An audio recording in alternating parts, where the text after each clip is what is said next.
I'm walking down the street. I do want to say to Doni and many of you in this room that over a very long career in this city, all of you have helped me and my colleagues tell the truth and to try to tell.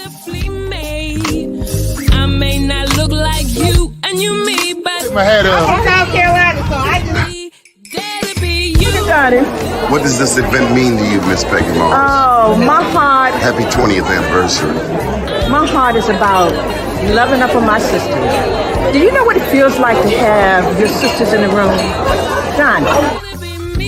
And dare to be different and unique. I'm gonna be the best me I can be by letting His glory shine through. I am beautiful, I am blessed, but not just what you see in the flesh. I'm free from people, free from myself. The doctor lived next door to the janitor, to the reverend, and the lawyer. We were together. Now we get so high and mighty that you create stress for your society because you don't like poor black folks either. That's a health problem. Get yourself together so I can stop being taking care of geriatric people and get back to pediatrics. I thank you, Doni, for all you've done. Let's keep doing it all the more.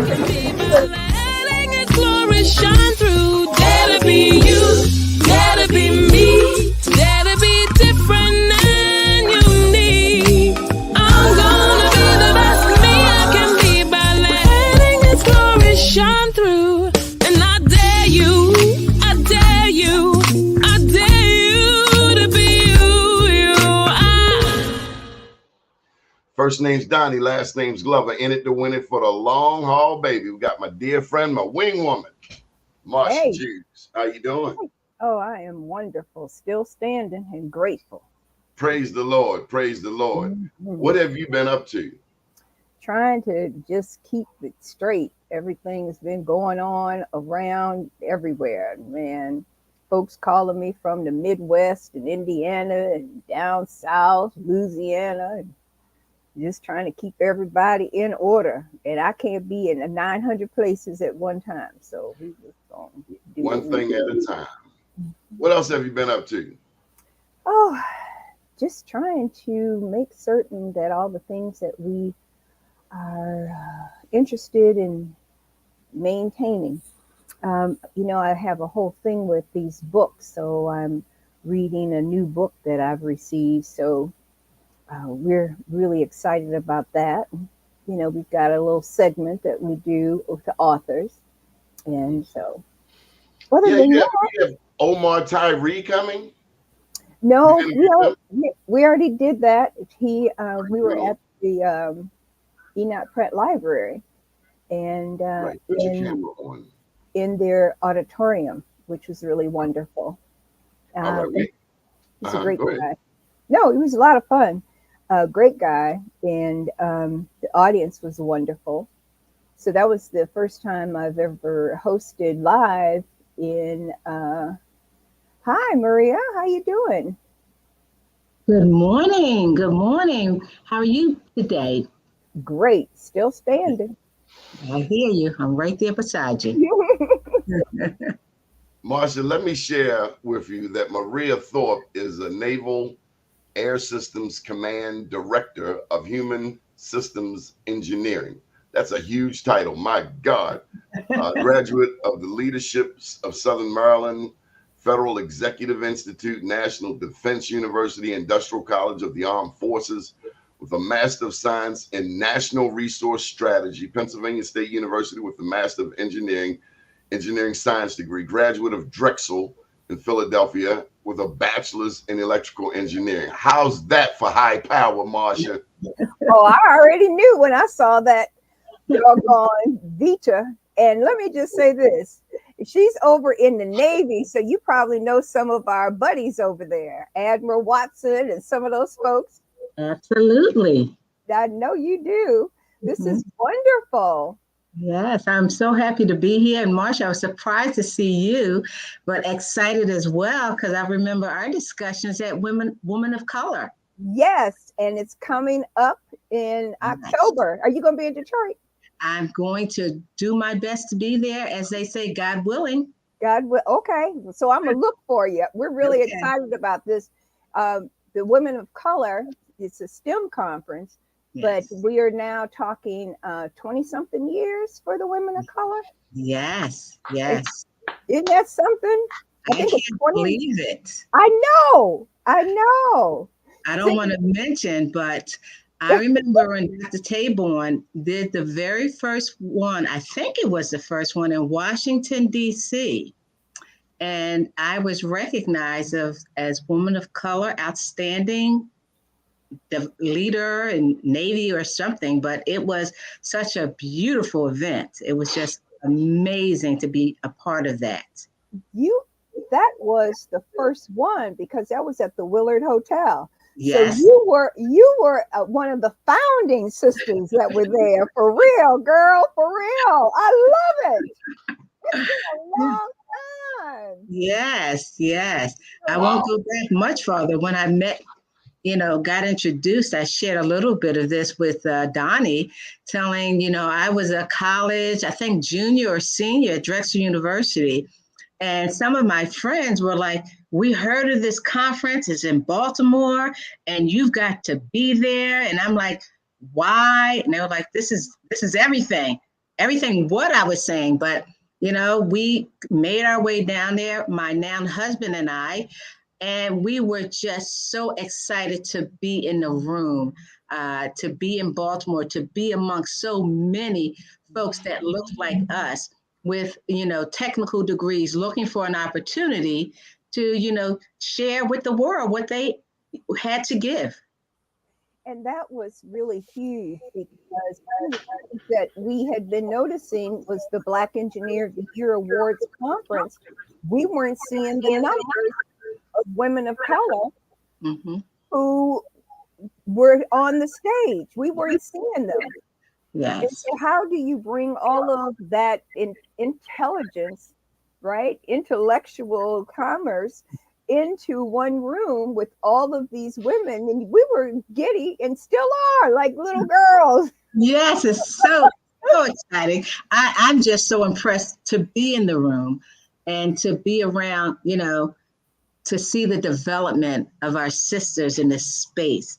And not only working for others, but working for themselves and, jumping into this new technology, this AI, this data mining, all of this that we need to move forward in the STEM fields. And it's huge. One of the things that I think is really important is having all of the career fairs so that young people can actually go and meet corporate people, military personnel, and it allows them the opportunity to dream, to see themselves there. And it's kind of hard to see yourself there if you don't have anything to look at to reflect who you are. Absolutely. And so you've been in the military for quite a while. Let's talk about how you began this journey with NavAir. Well, I am a civilian, so I've never actually been in the military, but everything that I do is to support our military. So I actually started I was a Department of the Navy scholar, one of the first women in engineering. They were looking for women who were in engineering. I'll tell you a little tidbit about this story. And, they say, speak it into the universe and someone will hear it. So evidently my neighbor, her mother had heard about this program that the Navy was trying to do. And they said, oh, I think my neighbor's daughter is going to school for engineering. And so they reached out to me and I said, absolutely. I interviewed for the opportunity and I was selected to work for NAVC as a Department of the Navy scholar, female engineer. I love it. That is huge. Let me just jump in for a second, Marsha. This segment is brought to you by STEM City USA. Big ups to Dr. Tyrone Taborn and the Black Engineer of the Year Awards, as well as the Women of Color conferences. Maria, what's it like being in the room? I imagine, are you often the only African American? Yes, unfortunately, yes. But it doesn't mean it will always be that way. I'm glad to be in the room, to have an opportunity to, voice my opinion in areas that I believe I can make an impact. And so that is why I out here now engaging with our youth and telling them about opportunities in STEM, because I don't want to be the only one in the room. And I've made it my mission to bring on diverse candidates in the spaces that I'm in. Mm-hmm. And that's huge. What made you decide on the Navy and not another branch? For me, I didn't know it at the time, but thinking back over it, I came out of corporate going to Drexel. I was in a co-op program. But when I received the Department of the Navy scholarship, it came with an internship at the Department of the Navy, NAVC. And upon graduation, I was offered a job. And so it just seemed like the right thing to do. Looking back on it, my father was in the Navy. My father-in-law was in the Navy. And so what I was thinking about is some of the things they shared with me during their lives of the experience they had. Not that it was all roses, but it provided them a career pathway when they got out. And so I thought, what better way to share in that experience than to go work for the Navy? And it's a legacy. Absolutely. A family legacy. And Absolutely. Not many people look at what that really means, because we're talking about succession planning with the rest of the family, really, right? Yes. And my husband and I thought about that. Now, he also works for the Department of the Navy. My children are in STEM. I call us a family of STEM. And I want to say I contribute that somewhat to the BEYA conference. I actually took my children when they were younger to BEYA, and they got a chance to see what it was like to see the different types of engineering and to be exposed to the opportunities. And so I think that experience helped to propel them, in addition to the opportunities they had through education, to go into the STEM fields. Mm-hmm. You got to see yourself there, right? You got to see yourself there. And it's really hard if you don't have something to mirror what you look like or what you're looking for. It's very difficult to take that path. So you were very fortunate. Marsha, for those who don't know, what is BEYA? Oh, the Black Engineer of the Year Awards Conference. And it's 30-something years now, and hosted here in Baltimore.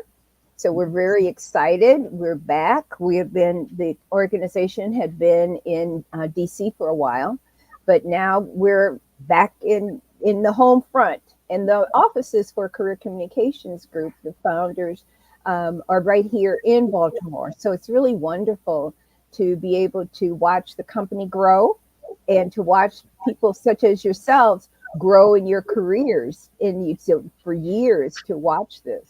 Yes. What are you going to say, darling? No, I'm just amazed that we have this lady here today. I mean, did you see the resume, Marsha? Yes, I know. She's brilliant. You guys are too kind. No, we're looking at nothing but the facts, ma'am. That's what we're looking at. Maria, how do we share your story with more little Black girls? How do we share? Well, what I try to do is engage. So I am a mentor for young girls. I have a program where I teach young girls 4 pillars of success. One is to know yourself. Number 2 is to dream big. Number 3 is learn how to overcome obstacles. And number 4, take action. And so if I'm able to engage them upfront and early and let them see in themselves what I see in them, I think that helps to let them know that they can be anything they want to be. And I often say to them, if you can dream it and believe it, you can achieve it. And so being able to see someone like myself and others, because I'm not in this space by myself, I always bring my young mentees with me who many of them are in college now or graduated with degrees in engineering. So it's about being a community and investing my time to engage with people, young people, to tell them what they can do in STEM. And another thing that I do with my husband, we actually have what's called the Waldorf Chess Club. So we reach out to our young folks as early as 5. I say as long as they know the ABCs and their 1, 2, 3s, well, we can teach them how to play chess. And that starts to build a foundation of confidence.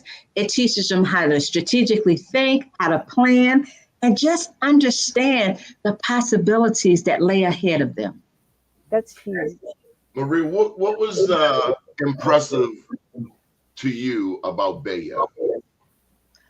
My very first BEYA, as I said, going to Baltimore, it was my first time being in the area, seeing so many people who were in this space or trying to get in this space, the opportunities, the different companies that were there. It was just so engaging and overwhelming, but impactful. A lot of love. You know, everybody came together. People were meeting, collaborating, networking. And so the environment in itself was just exhilarating to be in that space. Marsha, what about your first BEYA? What did you think? I was in shock. Mm-hmm. Tyrone, I had met Tyrone, and they hired me.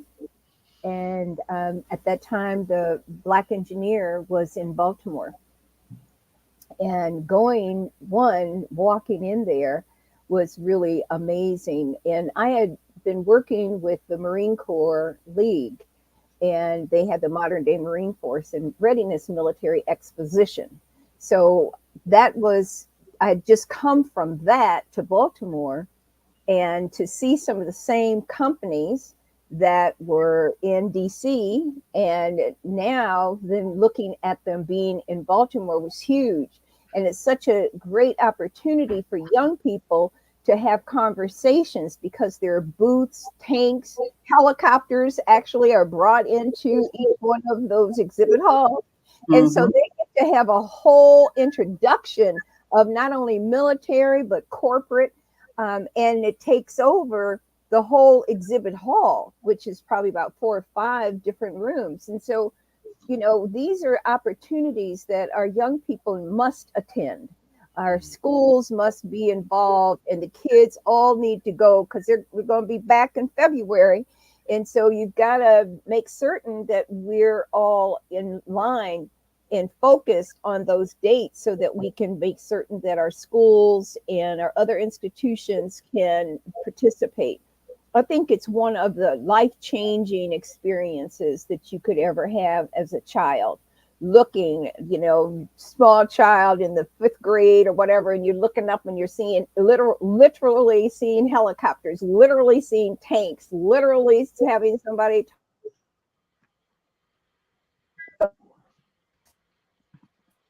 these genius ideas that are on that floor. I think too often we don't know what we don't know. And so if we don't know that it exists, how can you dream about where you're trying to go if you don't even know how you're going to get there or what the destination is supposed to be? So these are opportunities that not only the family, but the education, all of the teachers and leadership within the school system should all be at BEYA when it comes back. We're going to be in Detroit in October for the Women of Color STEM conference. And they're working on the same thing, trying to bring young people in so they can see. You know, sometimes you just got to see yourself there. How can you dream about a future if you don't even know that it exists? Mm-hmm. And so we have to be able to show them what's available to them. And so now you can dream. You can see yourself in that space. You can see yourself in that tank. You can see yourself standing, talking to somebody with 4 stars on their shoulder. That's a whole nother concept for you to leave that space as a young child and go home and dream about who you can be, because you don't know what you don't know until somebody shows you. So Maria, what's an average day like for you? You know, in my current role as a department director, I lead a team of several hundred. And in the space that I'm in now, I am responsible for providing the technology that the human uses in any environment in aviation, naval systems, in fact. And so my team is there day to day, ready to answer any questions relating to the technology that the aviator is exposed to. So I like to say anything that touches the human or the human touches, my team is responsible for, to include everything you see them wear, night vision systems, the ejection seats. You know, we do manned and unmanned systems. So everything associated with AI and manned unmanned teaming, the laser systems they use, the boots on their feet, the helmets on their heads, everything, the cognitive ability to do the things that they need to do.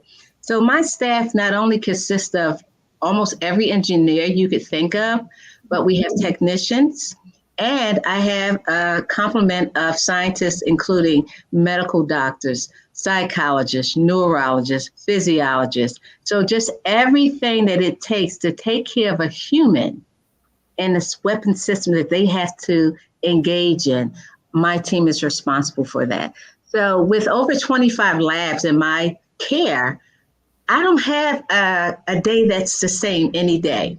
Some days I have the fleet coming in to get inside of a simulator and test out a new activity. Sometimes we have testing that's on the flight line, trying out a new system. Some days I have a group of school kids coming in to see the technology along with their teachers. So we talked about how do I engage our young folks?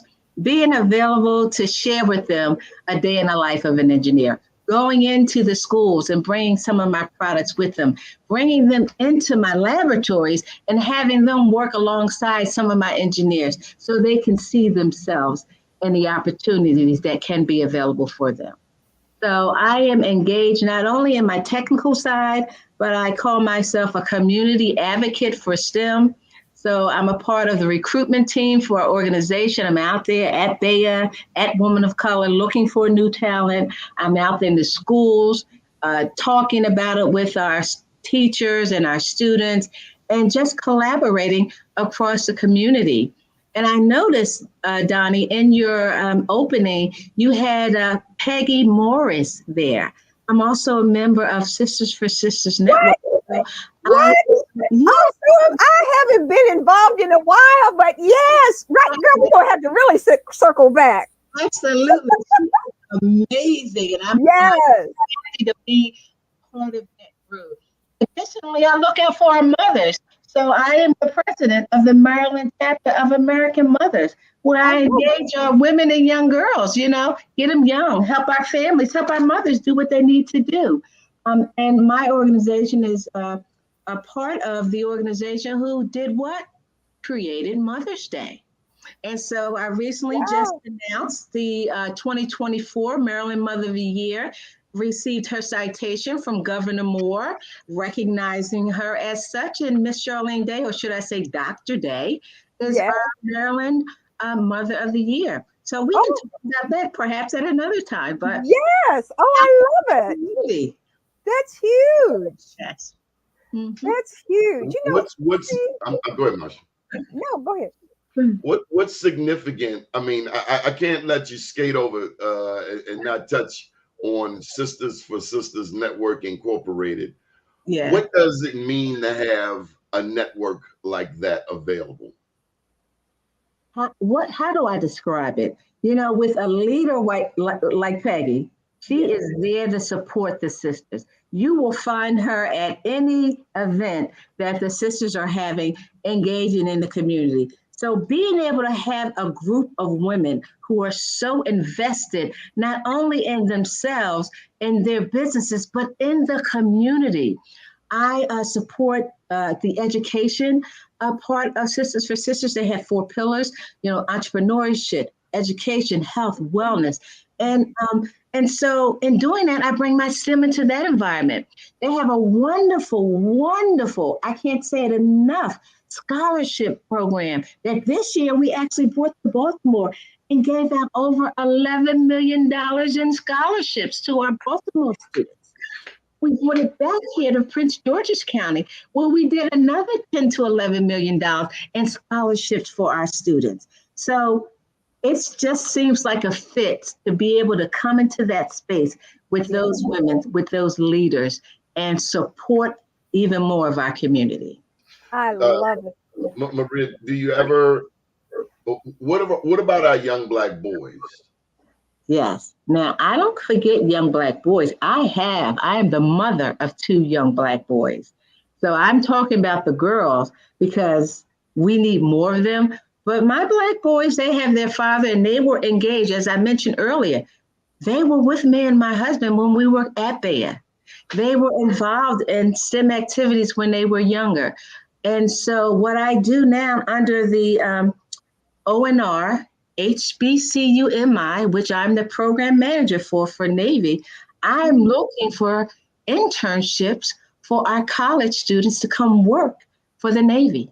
I love it. And so that's how I get those guys involved. So I've been to our Howard, I've been to Morgan State. In fact, we have educational partnership agreement with those entities. We just brought on Bowie State. And so I engage with those universities locally here to let people know what they have right in their own backyard as far as opportunities. And of course, we support BEYA. We always have a booth up there trying to get our young folks to come in and see the opportunities we have. And so over the years, I mentioned my first adventure going to Baltimore, and I was just, a fly on the wall. But when I was there, I told myself, I will be a part of this opportunity somewhere in the future. And it began when I represented the organization at BEYA as a recruiter. I love it. And so that's how I get our young boys involved. And of course, we bring them into the chess space as well. Mm-hmm. And the beauty of this is that people don't know what they don't know. And if we don't show them and give them the opportunity to open up doors that they didn't even know existed, that can change their lives, in walking through those doggone exhibit halls and watching these young people, they're walking around in amazement. Literally, their eyes are popped up and their mouth hanging open, looking at people in either uniform or in their suits and talking about the equipment, and they're standing there in awe, not even realizing that this is available to them. And I always say, you don't know what you don't know if you haven't learned it, and it's our responsibility to make certain that we do. And it's wonderful of the work that you're doing, Maria. So, and I'm so glad to know that we're sisters and sisters. Yes. I can't wait to tell Peg. I know we should get on a conference call after anyway. So Maria, do you find that when you're the only Black person in the room, do you find yourself representing our race? No, that's a loaded question. I'm representing just by being in the room. So I'm bringing all that I am, a young girl growing up in North Philadelphia. My path is different than most of the people that are in the rooms that I am in. And so being myself, representing the community that I am from, is exactly what is needed when I'm in the room. I don't have to, say I'm representing this or that. I am who I am, and I'm bringing all of me into the space. So I guess a different way of asking was it your parents that instilled that in you growing up, that you could go into any room? I think I had a wonderful support system. Growing up where I did, being the first in my family to go to college, having wonderful teachers who provided me things I would have never been exposed to. I think of my fourth grade teacher, Miss Emily Green. As you see, I know her name. She was in my life my entire existence. She was there from 4th grade. She wanted to keep watching us grow. She became the 5th grade teacher. She wanted to continue to watch us grow. She became my 6th grade teacher. And when I left to go off to middle school, which was just an average, city school, but I was in the special classes. I was literally taken out of those classes and selected to go to the only all-girls school, public school in Philadelphia, the Philadelphia High School for Girls. Class 226, woo, if you're from Philadelphia. I didn't know till later in life that teacher, Miss Green, and all of my teachers from my elementary school, A.D. Bates, they helped me behind the scenes get into that school. And I only found that out at the funeral of my teacher.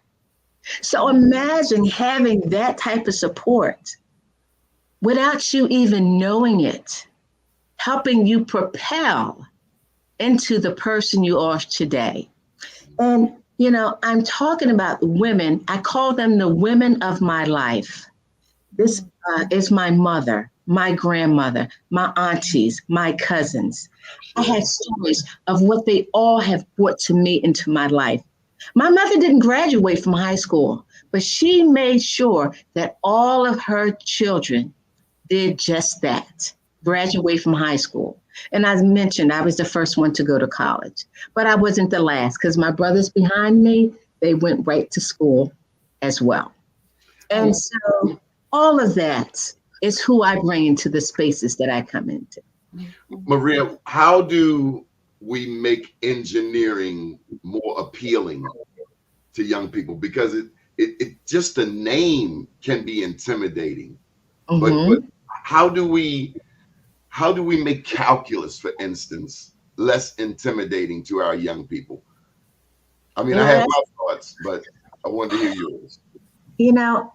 I loved math. I don't know why. My mom loved numbers. I give it to her. She loved numbers. She didn't graduate from high school, but she loved numbers. And that's another story for how she got into that. But that love of numbers in mathematics was something that, I enjoyed. I would enjoy going to a class after school, and we would play and do games with math. I have this game today. It's called Crypto. I don't know if you ever heard of it, but I bring that into the schools with me today. It's a simple math game, but it opens the mind of how to think. It's a math game where you get 5 cards. The deck goes from 1 to 30, and you have to use things like addition, subtraction, division, and multiplication to solve for the face card up. I made it my mission to be the best at that. I could solve those questions like this. I got into competitions. They had things called the 440 Math-a-thon, where you did problems 40 in 4 sections, addition, subtraction, division, and math multiplication. You had to solve them in less than a minute. Hey, I love that. So being exposed, again, education is key. I have that over my mantle, so my children were brought up with that. It's a picture of the fields and the slaves in the field. And it's a woman, a young girl walking out with a book in her hand. And it says the only way out is through education. And so education has been key for me, my teachers, and that's what I share with our young people. How do I engage them? Listen to your teachers. Your teachers are your first mentor, your first resource, and they can be all that you need them to be because they want to see you succeed, along with your family, of course. You're a powerful sister, Maria. Powerful sister. And you seem real, modest. Well, I'm only who I am because of the people that have been in my life. Mm-hmm. And you're very comfortable with yourself. I think too often we have these expectations from others of who we're supposed to be. But it's a wonderful thing when we can take charge of our own lives and move ourselves forward. And along the way, helping others. Absolutely. Absolutely. That's what motivates me on a daily basis. having one of my mentees come back to me. I remember the very first one that came back to me and showed me his PhD. You know, it was amazing. I offered him a summer job. I mentored him. He went to school and he said, you know, I think I want to continue. Helped him get into school and he got that PhD. It is an amazing feeling. It's amazing. I have 2 other mentees. They went back and got their PhDs and they send me their information or they call me up and say, hey, I did it. Yes, they did it. They did it because they had the opportunities. We sat down. I took them to BEYA. I shared with them the opportunities they had, and they took it by the reins and ran with it. I am proud of them. I'm proud to know them. Maria, what role does faith play in your life? Faith is everything. You know, I believe it. That dream, believe, achieve, I mentioned earlier, that's all about faith. Faith in believing in yourself, believing that there's a higher power looking over you.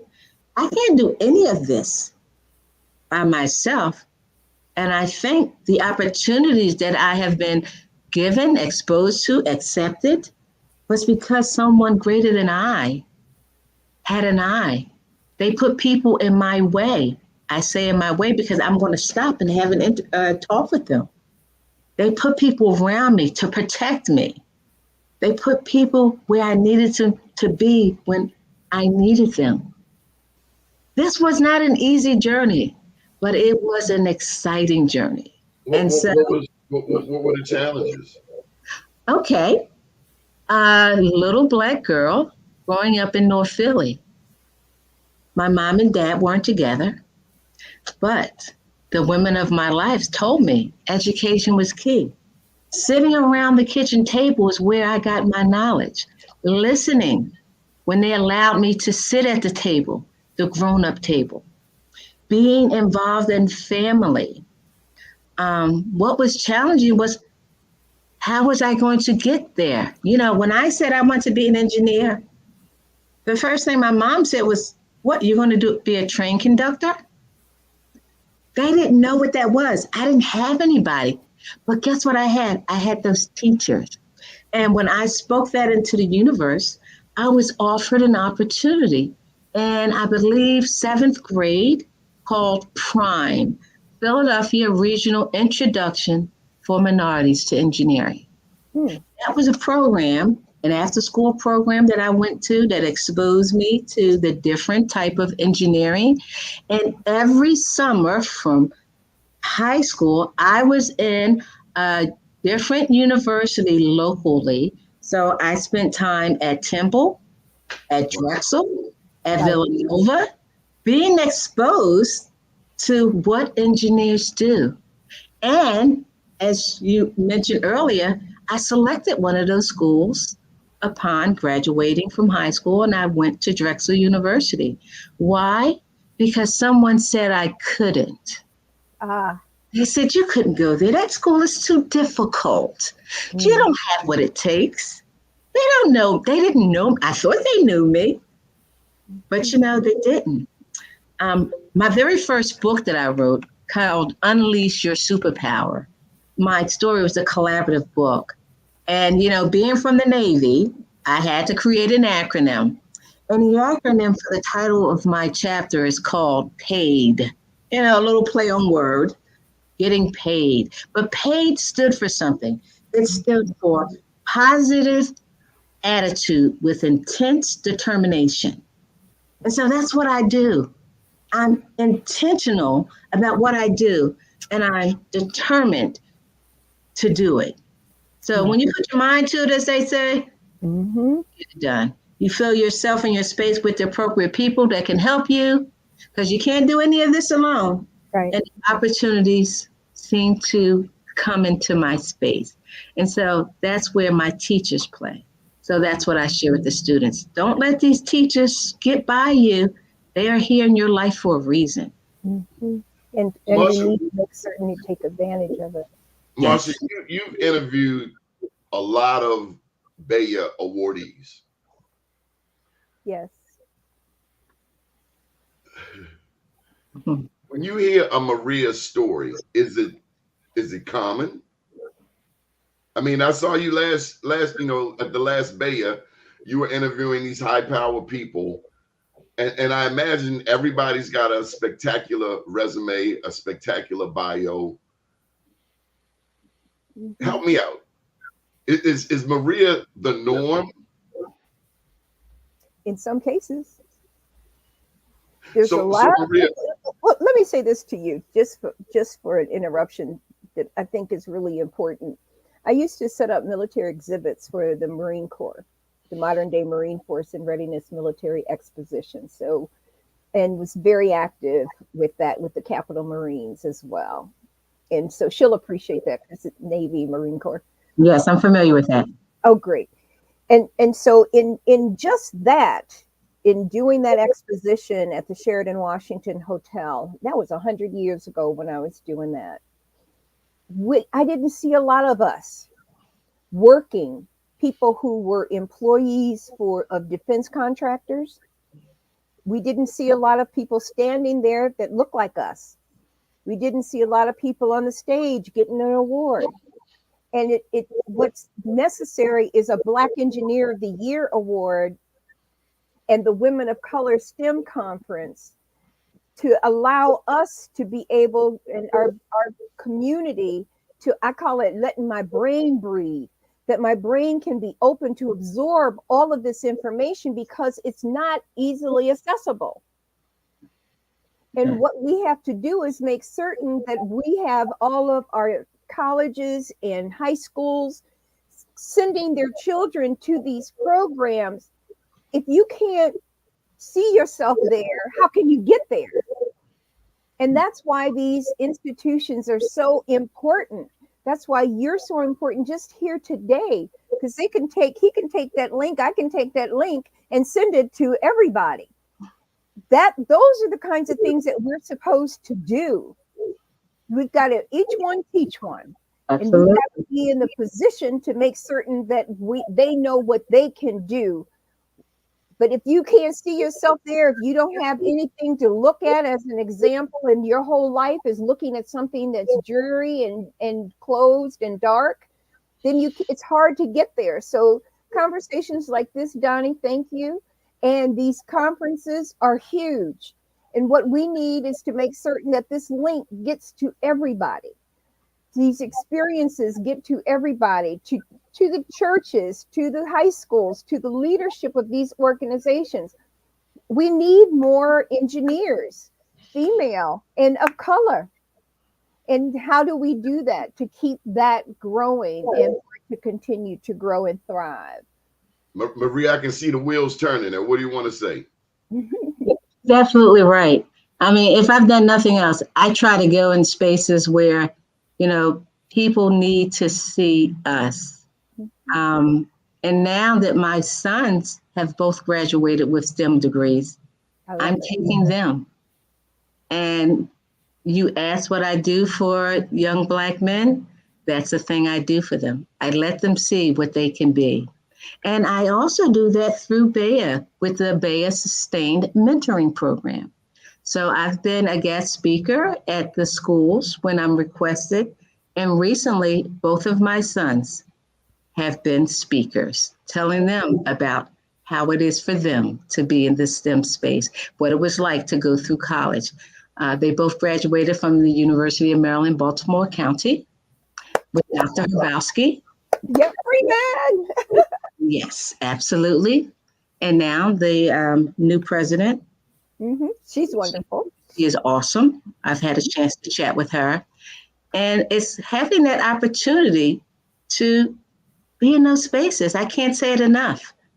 Be in those spaces. And if it's anything that I can do and my family can attest, I'm bringing them along, my husband and my sons. And that's what sustained me. So I hope that I can be a resource. I just got an email before we got on this call. A young man wants to know about opportunities. I had spoken at one of the universities. He was telling me he graduated. I said, send me your resume and transcripts and I'll be calling. Mm-hmm. Now, he may not work for me, but I have a whole network of opportunities for him. But I'm sure the Navy will pick him up because, as you said, we need engineers. Yes. So being able to touch those individuals and know that if they call me, I will be there to respond. Mm-hmm. Tell me about a Dr. Tyrone Taborn from your perspective, Maria. I'm a Black journalist, no doubt, 30 years. Marsha's a journalist. When we think of a Dr. Tyrone Taborn, you know, I so look up to him for his vision and to do several media platforms that highlight people like you.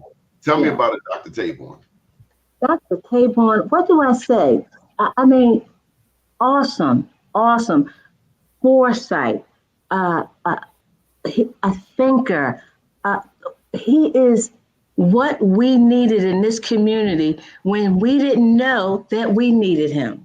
Mm-hmm. And when I went officially to the first BEYA in Baltimore for my company, and he had the boat rides. He had an event on the boat where all the admirals and everyone who I needed to get to know were on there. I like to say trapped with me on that boat. But it gave me an opportunity to chat. So when I think about Dr. Taborn, I think about the ultimate opportunity provider. He will put you in spaces with people. He's a sharer. He's a giver. He is, what do I say? Awesome. He allowed me to believe I could contribute to what he was doing. And he allowed me to come in to do my first speaking with 100 kids under deal when he had that at BEYA. I came in and spoke. He brought all these children and wanting to hear me about, what I did.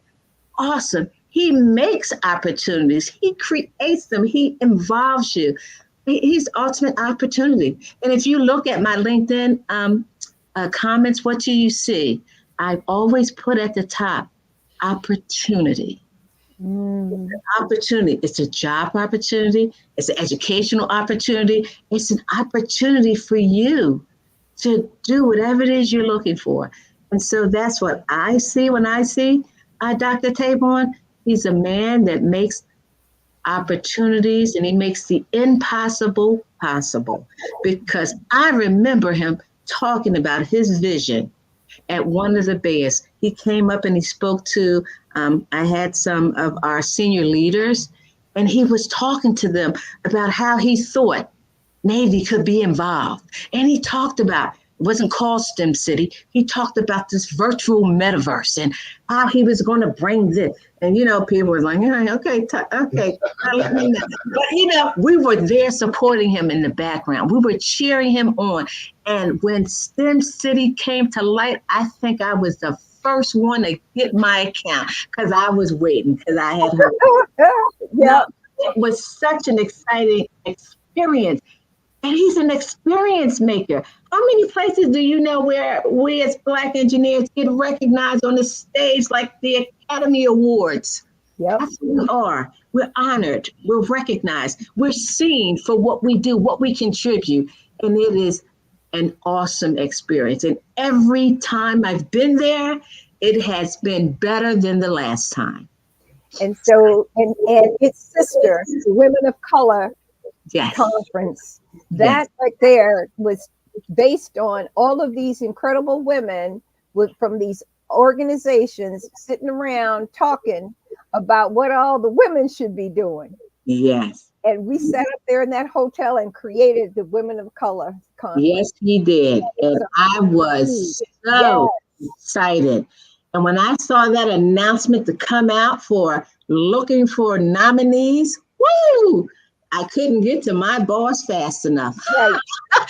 That. Yeah. Organization to bring as many of our engineers and technical people to this event. Not that I was recognized, but I'm grateful for that. Yes. Just being able to say we have a place where we can recognize all of the goodness that we are doing out here in the world. for our And, sisters. and the beauty of it is that they do bring in young people from Yes, middle school to high school to college and beyond. And yes, but again, if you can't see yourself there, if we yes. have given you an opportunity to see something other than what you're seeing on your street or in your block or in your neighborhood, how can you get there if you can't see yourself being there? And so Exactly. these organizations and these programs are critical in the emotional and mental development of our young people and their parents. Because some of Absolutely. those parents don't know what they don't know, and they haven't seen what we're talking about. So Absolutely. everybody has to be involved. Yes, yes. And you bring something to my attention. You know, our parents sometimes, like you said, if they don't know what their kids are doing. So I make it a point, at least once a year when I'm doing the STEM event, it's a family event. And we have a dinner, we bring the families in, and we do a STEM activity at one of my local elementary schools I so love that it. the parents can see what the possibilities are for them as well as their student. To let them know what's in their backyard, to know they have people who are working for the betterment of the family and the community. Maria, I have to ask you this. I can't just give you softball questions. I got to ask you something tough. This is baseball season. So Okay. here I'm a comes basketball player, so I'm looking at basketball. all right, well, here it comes. It's the behind the back pass, a no Okay. look pass. Mm-hmm. Baltimore, Prince George's County. Both of these educational systems, public school systems, are at the bottom. It's troubling to me. What can we do about it? You know, we look at systems and we analyze systems. Now, I'm not going to disagree. We can do better. It's not always about the money. It's about the ability to engage with our families and get them all involved. Okay, but we also, whenever there's a problem, there's also goodness in the center of that. Let's not they always want to talk about the challenges. Let's talk about the goodness so people can see that the possibility exists. See one, be one, teach one. You got to do it one individual at a time. Systems tend to lump everything together. And as an engineer, I love a hard-working system, but that system only works as well as the individual components that bring it together. So let's get with the individuals, bring them together to build that system so it's the best system it can be. We can't only rely on the teachers. We can't only rely on the politicians. We have to have the families, the teachers, the community, the politicians, everyone working together to make better what we've already started. And it takes a village. It most certainly does. People take that lightly, but it's not. It's real serious, and we have to put our arms around everybody, not only the schools but the churches and different organizations. Absolutely, that's that community. That's the right. community. That's right, and it's mission oriented, and we've got to deal with it accordingly. We have to have that vision, like Dr. Taborn did. As I say, dream big. What do you as an individual see, not only for yourself, but your community at large? You can't always run away from where you are. How do you fix it? How do you build it? How do you make it better? Never leave a space the same as it was when you arrived. Try to make it better when you leave or when you go to your next. Be able to come back and say, look what I did. Look what I was able to do, not by myself, but with that community. Because when you do leave, that community is there. They will keep it moving. They will keep it going. So it's okay for you to go as the individual to the next and replicate and do it again. Maria, I'm curious to hear your thoughts on social media. Okay, which part of social media? The part where you can use it to influence others, the part where you can use it to reach out to people you would have never had an opportunity to meet, like yourself and myself. Social media, like everything in life, has its good and its bad. You have to use it for what is good. Now, of course, there's always something going on that you don't want to happen. But the key is to be focused. When I go into social media, it's for a purpose, it's for a reason. And I'm trying to, tell a story and a message and get people to come in and take a look at it. I have Facebook. I use that for certain things. I have LinkedIn. I use that for certain things. I have Instagram. A couple of them. I don't have them all, but the ones that I use, they have a place. And because our generation now, that's their universe, we can't just take it away. We have to help them to be smart in the use of it. So recently when I was at BEYA, the BEYA, when it came back to Baltimore, it was like 10,000 people at registration. And I had the young people coming up to me. I was trying to check in to get my badge. And, they wanted to give me their resumes. And, I was talking, we got a booth and, I'm here doing this and I'm going to be a part of the mentoring, come check me out. And then I said one thing to them. I said, if you want to, get in touch with me about opportunities, go to my LinkedIn page and drop your resume. Then we can communicate. It was a connection. They dropped them. We connected. We provided opportunities. So they have their place. I cannot be on social media when I want to reach our young people. That's where they are. So I need to be there. I need to learn. I need to grow. And so I use social media as a tool to continue the message of there are opportunities for you in STEM. And I'm a resource for you here in this space, just like in the real world. Maria, before you go, I have to ask you, would you be able to send us more of your colleagues, some of your mentees? We would love to interview them on this show. Absolutely. Just tell me what you need from me and I'll pick them myself. I'm thinking of one right now. My I don't say youngest, my latest mentee. She's working on her PhD from the University of Maryland right now. She's doing an internship at one of my organizations. She literally just wrote a collaborative book, Ladies in Technology. What is it called? I did this one, Ladies in Tech. Okay. And so she's done it on the second. So I brought her into that space. She said, hey, I want to be an author. I said, come on in. I introduced her to wonderful people. And, being in a room, bringing people in with you.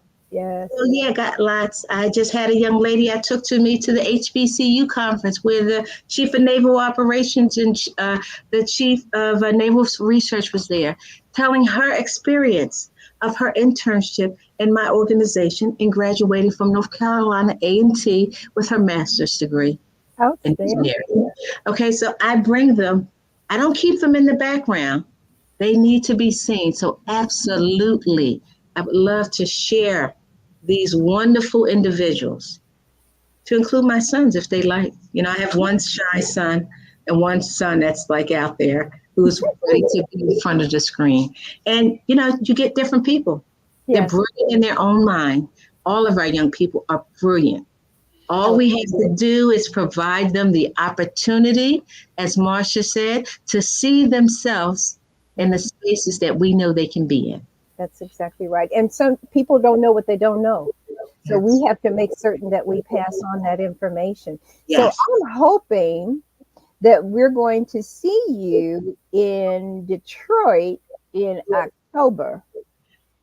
I am putting it on my agenda. I'm excited for the wonderful people we are going to recognize. And I, again, will be bringing some of my young mentees with me. We had a few of them recognized last year. It was wonderful. We had about 11 individuals recognized at Women of STEM, to include myself. Maria, thank you for sharing your story with us. How can people get in touch with you? Where can people find your book? How many books do you have? I did 6 during the pandemic, and they were collaborations. So now I'm going to be working on a solo one, and I think it'll be interesting. And so I'm working on it. But mariavthorpe.com is my website. You can also, of course, find me on social media: Facebook, Maria Thorpe; LinkedIn, Maria Thorpe; Instagram, Maria Thorpe. I try to make it easy for people. Type my name, you'll find me. And hopefully there's a photo so you can say, oh, that's her. We are Great. so Well, I proud can't of wait you. to see you in October. I look forward to seeing both of you in October. I hope you will be there as well. And I want to thank you both for this opportunity to share with you my experience with BEYA and Women of Color. It has been a tremendous ride. I'm so grateful for Mr. Taborn and my family who supported me in these endeavors. And I think that the future is bright because of the foundation that Mr. Taborn has laid for our engineers and scientists. That Good he deal. has. Maria, thank you again. Marcia, thank you. And I'll see you shortly. Okay. Bye. Thank you so much. Good morning, world.